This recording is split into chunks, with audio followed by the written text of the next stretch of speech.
Hello, my name is Alberto. I'm a Swedish Italian chef that also has this passion for keeping animals, especially reptiles, fish and shrimp. This is my 20-liter nano tank that houses crystal red shrimp, otocinclus and snails. When I first set it up, I had a lot of problems with the plants not being healthy and a lot of algae issues. So I changed the light period from 12 hours to 9 hours. I added a lot of floating plants, but it still wasn't perfect. In the previous video I upgraded the filtration. I used to have an internal filter, but now I upgraded it to an external one with lily pipes.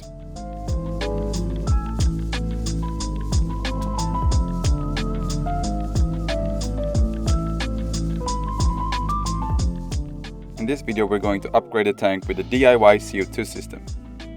It's very easy to make and it's very cheap.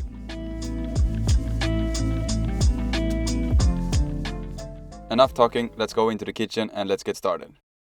We're going to start with adding 500 grams of sugar, 500 grams of water. In here I have 9 grams of gelatin that I soaked in some cold water. This recipe is from MJ Aquascaping and I've doubled the recipe.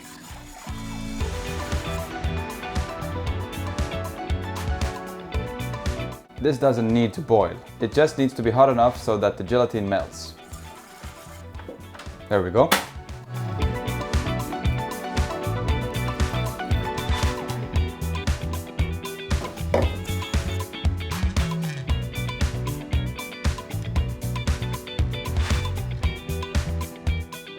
I doubled the recipe so I could have an extra bottle prepped in the fridge when I run out of CO2.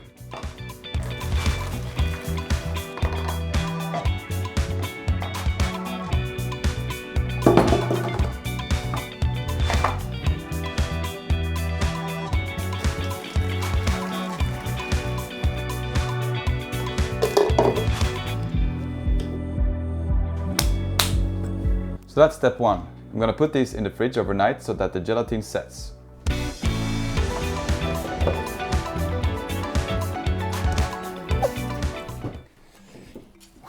Now that the first step is done, we're gonna do the second step, which is basically assembling the CO2 system. You're gonna need a few things.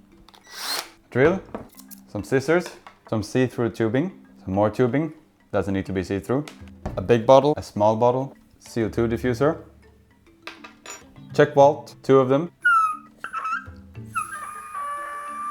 Some suction cups, but those are for later. So the point is to have this gelatin sugar mixture here and to let that set. That's what we're doing in the fridge right now. Then we're gonna pour yeast, sugar and water on top of this. The yeast is gonna eat this sugar very slowly because of the gelatin. Gonna create some bubbles, CO2 bubbles. So the bubbles are gonna go from this chamber to this chamber, and this is gonna be filled with water as well, so that the bubbles is going to be cleaned in this water, and then it's going to go from another tube through the CO2 diffuser into the tank. So we are going to have to drill a small hole in this so that the tube can fit. Excuse me, this is kiwi by the way. Okay, now we're going to put through the tube. I'm making the hole slightly smaller because we want this super tight. Okay. So that's through. Now you need to put some glue around it on both sides, preferably silicone, but I didn't have that. I only had super glue. Works either way.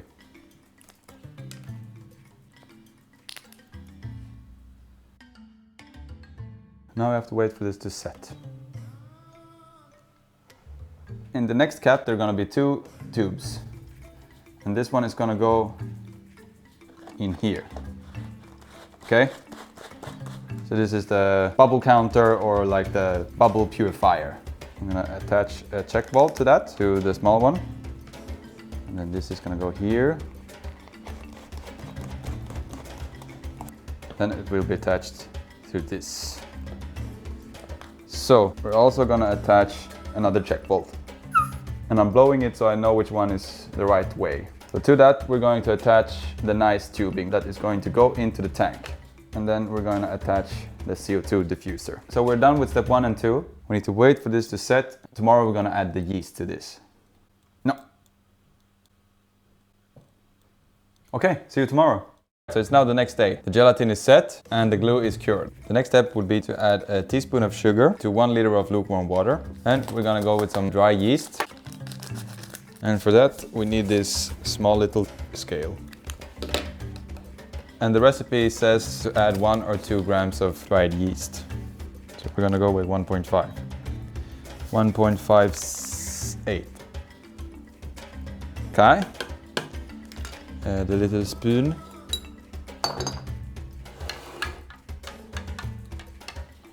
Smells like bread. And pour it into the bottle.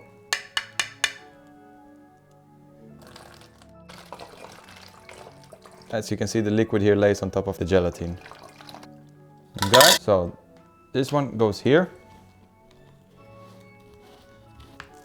And we need to tighten it very much so there's no leak. Then we have the second bottle. I need to fill with water, 1 second.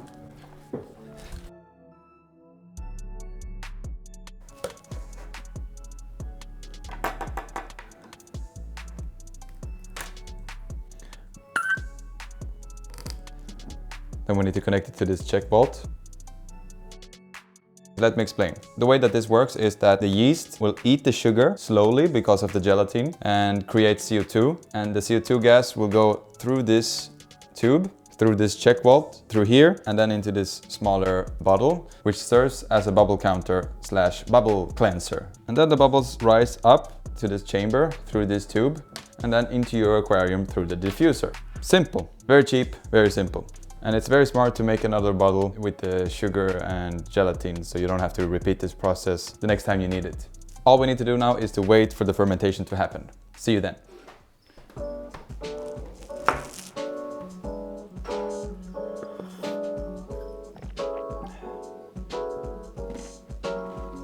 It's been a few days since I set up this system. It wasn't really working. This bottle here was leaking. So I took it off and just connected it to the big bottle. Then I noticed that there wasn't enough pressure. So I added half a gram of yeast. Now we wait. Today's Sunday. Don't even bother to fix my hair, put on a shirt, because it's a relaxing day. It's maintenance day. I actually did some maintenance here on this tank. I took out all the floating plants because they were suffering, cleaned them a bit, threw away the bad ones, cut down the limnophila. Hope I'm saying that correct. So that when we add the CO2 system, I want to see a nice, good, healthy growth. You can clearly see that this plant is suffering. It's very thin, brownish. It's not looking good at all. So hopefully the CO2 system will bring back this tank to life. This is what I like to do on Sundays. Just relax, do some maintenance on all of the tanks and reptiles. So I can already see that the bubbles are... Sorry, I'm talking with my mouth full of food. Very rude, sorry. I can already see that the bubbles are increasing. So the yeast definitely helps. I'm just gonna finish the coffee and then we're gonna add it to the tank.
wanted to do another experiment with the CO2.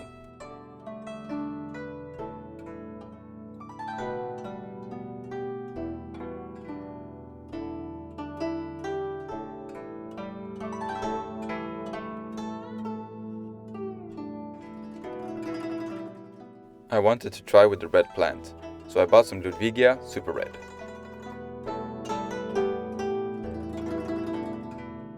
I also bought some red root floaters.